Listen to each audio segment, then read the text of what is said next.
मुझे 6 तारीख को शाम को जब मैंने मोबाइल खोला, क्योंकि फरवरी को मेरे दफ्तर पर नकाबपोश हमलावरों ने मेरी हत्या की साजिश रचने के लिए मेरे पर हमला किया और मेरा दफ्तर तहस नहस कर दिया। वो तो मैं पंजाब के गवर्नर को मिलने गया था, इसलिए मैं और मेरा परिवार बच गया। नकाबपोश तो मेरी हत्या करने आए थे, तो उस चक्कर में हम व्यस्त थे, सीसीटीवी खंगाल रहे थे।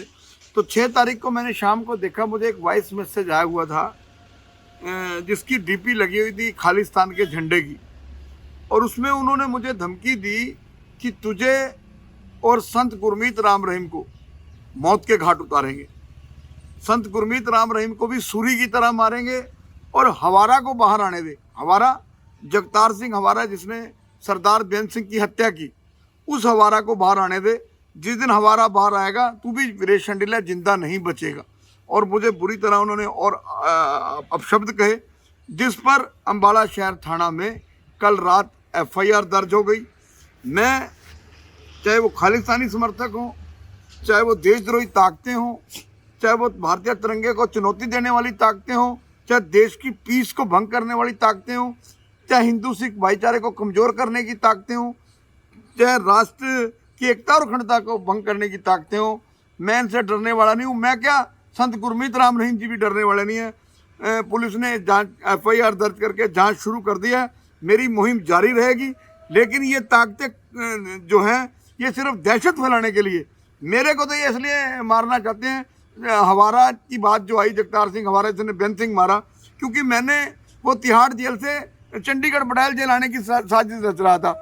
मैंने चंडीगढ़ कोर्ट में, एडिशनल सेशन जज की कोर्ट में पेश होकर एप्लीकेशन दी, और उस एप्लीकेशन के बाद कोर्ट ने ऑर्डर किए कि हवारा जो है वो वीसी से ही तिहाड़ जेल से चंडीगढ़ की कोर्ट में पेशी देगा। तो मैं इन ताकतों से डरने वाला नहीं हूँ।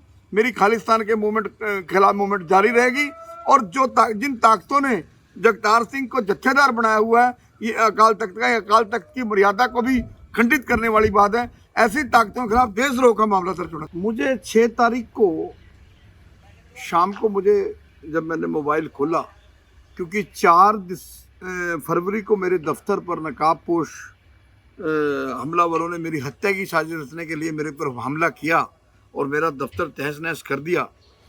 वो तो मैं पंजाब के गवर्नर को मिलने गया था, इसलिए मैं और मेरा परिवार बच गया।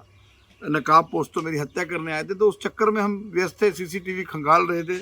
तो 6 तारीख को मैंने शाम को देखा, मुझे एक वॉइस मैसेज आया हुआ था जिसकी डीपी लगी हुई थी खालिस्तान के झंडे की, और उसमें उन्होंने मुझे धमकी दी कि तुझे और संत गुरमीत राम रहीम को मौत के घाट उतारेंगे,